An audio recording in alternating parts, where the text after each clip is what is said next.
Hello guys, আসসালামু আলাইকুম। কি অবস্থা সবার? আশা করি সবাই ভালো আছেন। তো আজকে মূলত আমরা আমাদের বাসায় কিছু নতুন কোয়েল পাখি আনবো সুজন ভাইয়ের কাছ থেকে। তো এই কারণে আমি এসে গেলাম যে সুজন ভাইয়ের বাসায়। তো সুজন ভাই কোয়েল পাখি নতুন খামার প্রচলন করছে। তো ওনার কাছ থেকে আমি কিছু কোয়েল পাখি সংগ্রহ করব এবং নিজের বাসায় নিয়ে ইনকিউবেটর মেশিন দিয়ে ফুটানো ডিম থেকে বাচ্চা ফুটানোর চেষ্টা করব। তো দেখতেই পাচ্ছেন আমি কিন্তু আশা করছি, আর এই হলো সুজন ভাইয়ের কোয়েল পাখির সেট আপ। উপরে দেখতেছেন, নিচে দেখতেছেন ওনার 100-এর মতো ক্যাপাসিটি আছে। তো উনি কিন্তু ইনকিউবেটর মেশিনের মাধ্যমে কিন্তু সবগুলো বাচ্চা ফুটাইছে। তো এই দেখতেই পারতেছেন। তো আমি কিন্তু 15 পিস নিয়ে যাবো আমার বাসায় কোয়েল পাখি পালার জন্য।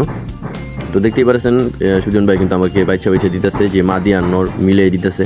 তো আমি 5টা নিয়েছি নর আর 10টা নিয়েছি মাদি। তো এই দেখতে পাচ্ছেন আমি কিন্তু বাসার যে আমাদের ঘরের সামনে ভাইয়াকে দেখাইতেছি যে এইগুলো আমাকে দিছে, এগুলো নিয়ে আসছি আমি।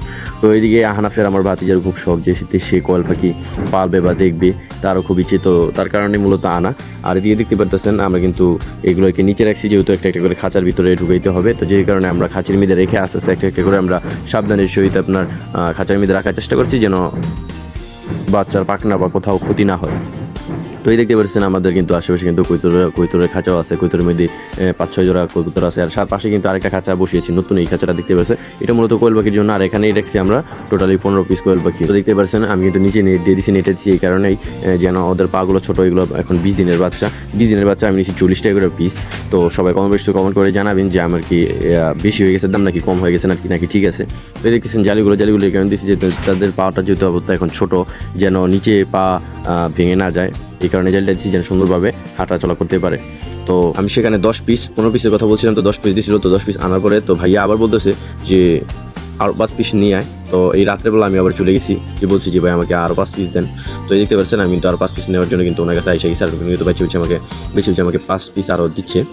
তো দেখতেছেন সাইফ কিন্তু পাশে ভাইয়াকে হেল্প করতেছে সুজন ভাইকে। তো গাইস, আসলে এই চেষ্টা মানুষের কখনো বৃথা যায় না, এটাই তার জ্বলন্ত প্রমাণ। চোখের সামনে ছোট ছোট করে শুরু করা ওনার এই দক্ষতা ওনাকে অনেক দূর এগিয়ে নিয়ে যাবে। তো দেখতেই পাচ্ছেন ওনার কিন্তু মোটামুটি প্রায় 100 পিসের সেট আপ করে ফেলছে। উনি মাত্র 6 পিস দিয়ে শুরু করছিল, আজ ওনার 100 পিস আছে। আর মূলত ওনার দৈনিকই বাচ্চা সেল হইতেছে, আর প্রোডাকশন ইনকিউবেটর মেশিনে ডিম দিতেছে, আর বাচ্চা বের হইতেছে। তো দোয়া রইল ওনার জন্য যেন ভালো কিছু করতে পারে। তো এই দেখতে পাচ্ছেন আমার খাঁচার মধ্যে কিন্তু আমার কোয়েল পাখিগুলো। তো এইদিকে আমি কিন্তু এসে গেছি আমাদের গোয়াল ঘরে, যে আমাদের নির্দিষ্ট কোনো জায়গা নেই যে কোয়েল পাখিগুলো রাখার। তো সেই কারণে আমরা সেই গোয়াল ঘরে, আর গোয়াল ঘরে দেখতে পাচ্ছেন ভাই কিন্তু এখন খাঁচার মধ্যে এগুলো রাখতেছে। তো আমি কিন্তু পিছন দিয়ে ঘরের ভিতরে দিয়ে এসে কিন্তু আমি পিছন দিয়ে ভিডিও করতেছি। তো আমাদের সেরকম পরিবেশ না থাকে, আমরা গোল করে এটা সিস্টেম করে নিয়েছি যেন গোল করে ভিতরে রাখা যায়। আর আমি মনে করি মানুষ কখনো হারে না, হয়তো শিখে আর নয়তো জিতে। তো এইভাবেই চেষ্টা করতে করতে একদিন সফল হয়ে যাবো ইনশাআল্লাহ। তো দেখতেই পারতেছেন এদিকে কিন্তু ভাই কিন্তু সবগুলো পাখি কিন্তু খাঁচা কিন্তু রেখে দিছি। আর আমাদের গোল করে রাখার মূল উদ্দেশ্য হলো আমরা আবদ্ধ চাচ্ছি না যে পাখির জন্য বা কবুতরের জন্য আলাদা একটা এক্সট্রা ঘর বানাইতে। কারণ আমাদের কলমারচর রায়গঞ্জে কলমারচর এলাকায় খুব চোরের উৎপাত বাড়ছে।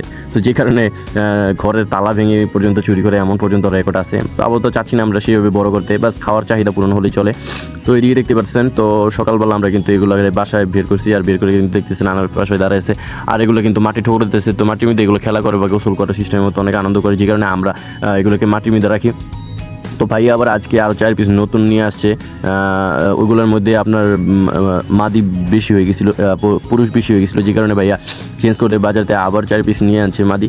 তো এই হলো আমাদের এই ব্লগটা এই পর্যন্ত আজকে শেষ। তো দেখা হবে অন্য কোনো ব্লগে, অন্য কোনো ভিডিওতে। আগামী আপডেট পেতে আমাদের সাথে থাকুন, পাশে থাকুন। আল্লাহ হাফিজ।